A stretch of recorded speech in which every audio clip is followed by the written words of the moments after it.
rapidamente, o que é o Instituto Cultural Floresta? Ele é uma iniciativa que se criou a partir da junção de 7 amigos para a eleição de um prefeito em Porto Alegre. Então, durante as manifestações do impeachment da Dilma, eu e mais 6 amigos decidimos que nós tentaríamos fazer uma eleição para tentar eleger uma pessoa de fora como prefeito de Porto Alegre. A gente acabou escolhendo o Marquesan na época para ser essa pessoa. Nós fizemos a maior parte, principalmente capitaneado pelo meu cunhado, Cláudio Goldstein, fizemos a maior parte de tudo que vocês podem imaginar relativo a uma candidatura, então as alianças, a arrecadação dos recursos, a administração de várias coisas inerentes à eleição dele, e acabamos muito bem sucedidos no projeto de eleger o Marquesan como prefeito, mas infelizmente, como a maior parte de vocês sabem, o resultado não foi tão bom quanto nós esperávamos dele como prefeito. Mas isso nos ensinou uma lição bastante importante, que foi que se a gente se juntasse e tentasse se mobilizar para fazer as coisas, a gente conseguia, junto com os empresários que a gente conhecia, fazer algo interessante pela cidade de Porto Alegre. E foi mais ou menos daí que surgiu o projeto vinculado à questão da segurança pública. Nós criamos juntos esse projeto, nós nos dividimos nas tarefas e nós iniciamos o projeto que acabou resultando na captação de 14 milhões de reais, sem nenhum tipo de incentivo fiscal, que com esses 14 milhões de reais foram comprados 46 veículos Pajero, 2.500 pistolas Glock, mais de 100 fuzis, algumas centenas de coletes à prova de bala, algumas centenas de uniformes, algumas centenas de rastreadores para os carros e entre outras coisas que fizeram com que nós conseguíssemos melhorar significativamente a segurança pública em Porto Alegre e, consequentemente, também fazer um efeito no Rio Grande do Sul. Mas a maior parte dos esforços iniciais acabaram mesmo em Porto Alegre, até porque é onde está a maior parte dos crimes mesmo. Então, esse é o Instituto Cultural Floresta, é uma entidade que tem por trás mais ou menos 50 empresários doadores. Nenhum dos empresários foi oficialmente divulgado, então oficialmente não se sabe quem são os doadores, apesar de ser relativamente óbvio quem possa ter contribuído, afinal de contas foram doações bastante grandes, muitas vezes de R$1,5 milhão de uma pessoa, e não é qualquer pessoa que pode fazer isso. Mas 50 empresários oficialmente anônimos, sem nenhum tipo de contrapartida e sem nenhum tipo de troca de favor. Então é um projeto bastante diferente do que a gente viu até hoje.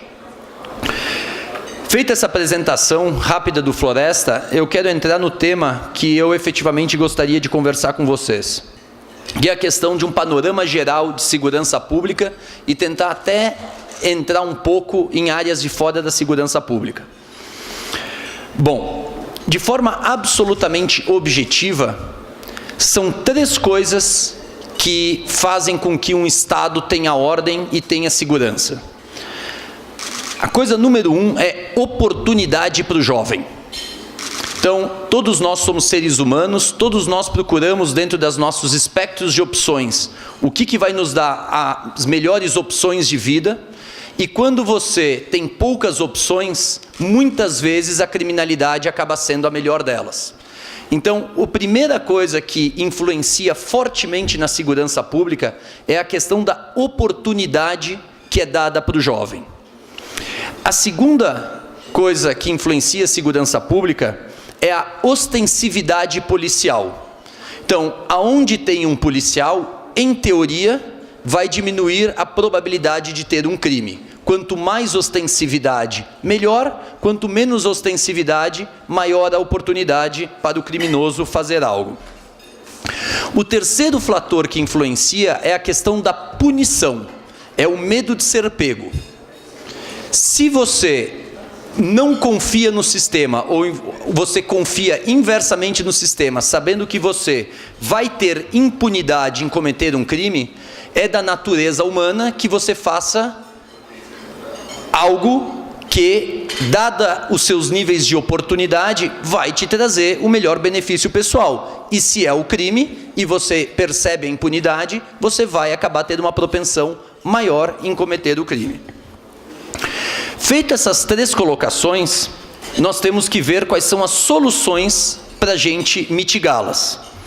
Na questão da oportunidade, se nós quisermos dar oportunidades melhores para os nossos jovens, nós temos que educá-los melhor e nós temos que dar emprego, ter geração de emprego para que essas pessoas educadas tenham algo para fazer e que a criminalidade deixe de ser algo atrativo.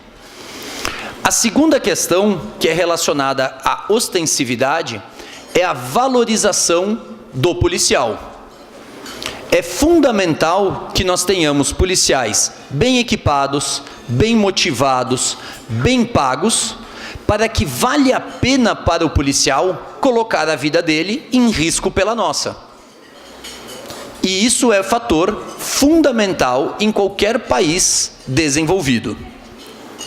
A respeito da punição, você tem que ter 2 coisas funcionando para que ela funcione. Uma delas é um sistema jurídico adequado e o segundo é uma prisão adequada. E hoje o Brasil carece em todas as coisas que eu acabei de mencionar. Nós não temos uma educação de qualidade, nós não temos uma geração de emprego satisfatória, nós infelizmente não temos um policial valorizado do jeito que eles merecem ser valorizados, nós não temos um sistema jurídico adequado para punir e as prisões não são ambientes de reabilitação ou de efetiva punição. É simplesmente uma confusão e uma forma muito mais eficiente do próprio criminoso arrecadar novos criminosos. Agora, se nós entendemos muito bem dos problemas e nós entendemos bem das soluções, quais são os desafios para a gente resolvê-los?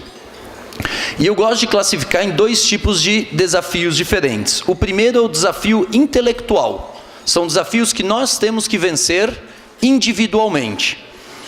O primeiro deles é que nós temos que entender que a causa e a solução, elas não podem ser desconectadas. Eu gosto de dar o exemplo da dieta. Eu conheço muita gente que quer emagrecer e segue bebendo álcool e comendo sobremesa. Não vai emagrecer. Então, se nós entendemos de um problema e nós queremos solucioná-los, nós vamos ter que ter a disciplina de passar pelo processo que vai gerar a solução para o problema. E muitas vezes nós somos desconexos dessas coisas. Nós queremos algo, mas nos comportamos contra aquilo que nós queremos. O segundo ponto é a desconfiança que existe hoje na nossa sociedade. Hoje, empresário é visto como alguém que quer explorar o seu funcionário. O político é visto inerentemente como alguém corrupto. E o povo não acredita em nenhum dos dois. Então essa tríplice desconfiança faz com que ninguém se mexa, porque ninguém confia em ninguém. E enquanto nós não quebrarmos isso e não nos dermos conta que sem as 3 partes contribuindo de acordo com que elas podem contribuir, nós não vamos conseguir resolver os problemas que nós temos que resolver. Então esses são os 2 desafios intelectuais, na minha opinião. Temos também 2 desafios executivos. O primeiro é o desafio financeiro, e daí nós viemos direto para a questão do estado do Rio Grande do Sul, que está absolutamente quebrado, assim como o Rio de Janeiro e Minas Gerais, absolutamente quebrado. Então nós temos um desafio financeiro para conseguir resolver os problemas, e o segundo é o desafio burocrático, que nada mais é do que resultado do segundo problema intelectual que eu mencionei. Dada a desconfiança geral das partes, você regula demais, você burocratiza demais, porque ninguém confia em ninguém, e daí nada acontece. Para dar um exemplo muito prático para vocês em relação à segurança pública, entre a necessidade de comprar um equipamento e efetivamente chegar o equipamento na mão de um policial, às vezes demora mais do que 1 ano, num valor muito superior do que deveria ser, e um equipamento que não é o desejado pela força que vai usar. Ou seja, o processo está completamente errado. Então, o que o Instituto Cultural Floresta quer fazer? Para que a gente criou essa ferramenta? Para dar um exemplo de seriedade nesse processo e tentar quebrar essa desconfiança tríplice. Então, voltando um pouquinho ao projeto do Instituto Cultural Floresta, foi feito um projeto, arrecadado 14 milhões de reais entre empresários, sem nenhum tipo de incentivo ou contrapartida. Nós pesquisamos e aparentemente este é o maior projeto de doação não incentivado da história do nosso país. Nós compramos os equipamentos que eu já mencionei para vocês, de acordo com a demanda da Polícia Militar e da Polícia Civil. Não fui eu, nem meu cunhado, nem os meus amigos que escolhemos que equipamentos comprar. Nós primeiro sentamos com os policiais para saber o que eles desejavam e o que era mais urgente. Nós doamos esses itens e perdemos por completo o controle do que seria feito com eles. Eu não sei onde estão as viaturas, eu não sei para que estão sendo utilizadas as armas.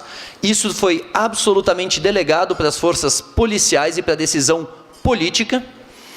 Nós criamos uma onda de opinião pública positiva a respeito do projeto.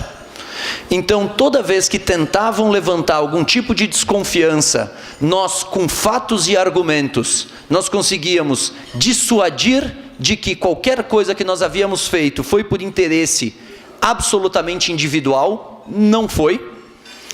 E com isso nós conseguimos criar uma onda de opinião pública que culminou na aprovação de um projeto de lei. E que eu gosto de dar sempre um exemplo, que no dia da aprovação, eu encontrei uma deputada que é amplamente de esquerda, e quando eu abri os braços para abraçar ela e brincar com ela, pô, fulana, você vai votar a favor do meu projeto hoje? A resposta dela para mim foi a seguinte: acho que vou ter que votar a favor. E o que isso significa, o acho que tenho que votar a favor? Significa que ela não queria votar a favor, mas por uma questão eleitoral, de opinião pública ou de responsabilidade perante o tema, ela acabou votando a favor. E o projeto teve 43 votos a favor de 44 deputados presentes, com unanimidade do Partido dos Trabalhadores e o Partido Comunista Brasileiro. Então, é um fenômeno que um projeto de segurança pública, eminentemente de ostensividade policial, porque daqueles 3 itens, nós decidimos atuar na ostensividade primeiro, porque é o mais urgente. Sem dúvida nenhuma, a gente ouve falar que educação é o mais importante, eu tenho certeza que é. Agora, a educação demora 10, 20 anos para você conseguir solucionar. Nós temos um problema urgente para ser solucionado, então vamos começar pela ostensividade, vamos tentar marcar uma nova mudança de comportamento, para depois de trabalhar para os itens mais difíceis. Vamos começar pelo mais fácil. Então, isso é o Instituto Cultural Floresta, é simplesmente alguém que tentou quebrar essa desconfiança, fazer algo sem pedir algo diretamente em troca, que é o habitual da nossa sociedade, da cultura brasileira, e fazer algo completamente fora da caixa. Eu gosto de dizer que o Brasil ele foi institucionalmente destruído nos últimos 13 anos. Nós temos desordem, nós temos juízes que desmandam em decisões de desembargadores. Nós temos desrespeito, nós temos alunos que batem em professor. E nós temos subjetivação de fatos. Até masculino e feminino deixou de ser masculino e feminino nos últimos 13 anos. Somente 7,52% das pessoas hoje que saem da escola pública conseguem fazer uma operação simples de matemática, como dividir 12 por 4. 7,52% dos alunos somente fazem isso. E mais da metade das pessoas que saem da escola pública são consideradas analfabetas funcionais. O que significa isso? Significa que nós não vamos vencer a guerra da democracia, a guerra do voto, como a gente viu nessa última eleição. Nós não vamos vencer elas com argumentos. Por enquanto, nós vamos ter que vencer elas por exemplo. E eu gosto de novo de trazer um outro exemplo para ilustrar isso. O Lula, ele, apesar da corrupção que ele gerou, ele ainda tem uma parcela da população ao lado dele, porque a experiência que ele gerou para essas pessoas durante o governo dele foi boa. Mérito dele ou não, eu não considero, mas muitos consideram, mérito dele ou não, ele solucionou para muita gente o problema de comida, de moradia, de carro, de crédito. E na ordem de prioridade dos brasileiros, o 8º fator é corrupção. Então, o povo brasileiro, majoritariamente, tem 7 preocupações antes de ter um líder honesto. E o Lula, ele preencheu a maior parte dessas coisas. Portanto, ainda existe pessoas que têm a simpatia dele. Ou nós nos mobilizamos e tentamos gerar para as pessoas que são desassistidas uma experiência melhor, ou então nós vamos continuar perdendo a guerra. Nós tivemos uma revanche, fomos bem, agora nós temos 4 anos para estabelecer um ponto de que a liberdade econômica, a desburocratização e todos os outros fatores que nós empresários acreditamos tanto, é o melhor caminho, não só para o nosso umbigo, mas para o povo em geral. Nós temos que alinhar, voltando à questão da dieta, o que nós queremos com como a gente se comporta. Bom, se nós queremos ordem, e eu acho que é o que todos nós desejamos, nós precisamos de regras. Se nós queremos regras, nós precisamos respeitar essas regras. E para respeitar regras, nós precisamos de hierarquia. Confunde-se aqueles empresários, e a gente estava falando isso logo cedo na reunião, confunde-se aqueles empresários que acreditam que empreender é o suficiente para o seu papel de cidadão. Infelizmente, não é. Ou nós gastamos um tempo significativo nosso, pessoas de bem, elite do nosso país, para intervir em política e nos desassistidos, ou então nós continuaremos com os problemas que nós temos. Se nós quisermos viver em uma democracia, a única forma de fazer a democracia funcionar é a elite zelando pela ordem e pelo progresso do povo. Eu volto para a questão da educação e da experiência e do entendimento. A maior parte da população não consegue conectar causa e efeito. Nós temos que gerar bons exemplos, nós como empresários temos que apoiar entidades e pessoas que queiram fazer coisas boas, seja pelos conceitos em segurança pública, seja em entidades de educação, seja em entidades de saúde, mas nós temos que, cada um de nós, escolher aonde a gente quer se envolver e gastar um pedaço do nosso tempo e do nosso dinheiro fazendo coisas que não estão diretamente relacionadas ao nosso umbigo e à nossa família, e sim ao todo. Só fazendo isso, nós conseguiremos que populistas falhem em eleger ladrões e mentirosos. Sem isso, nós não conseguiríamos vencer essas guerras. E a gente não pode se omitir. É nossa responsabilidade moral se envolver e tentar fazer o bem por aquelas pessoas que não têm a mesma oportunidade que a gente. Com isso eu encerro e muito obrigado.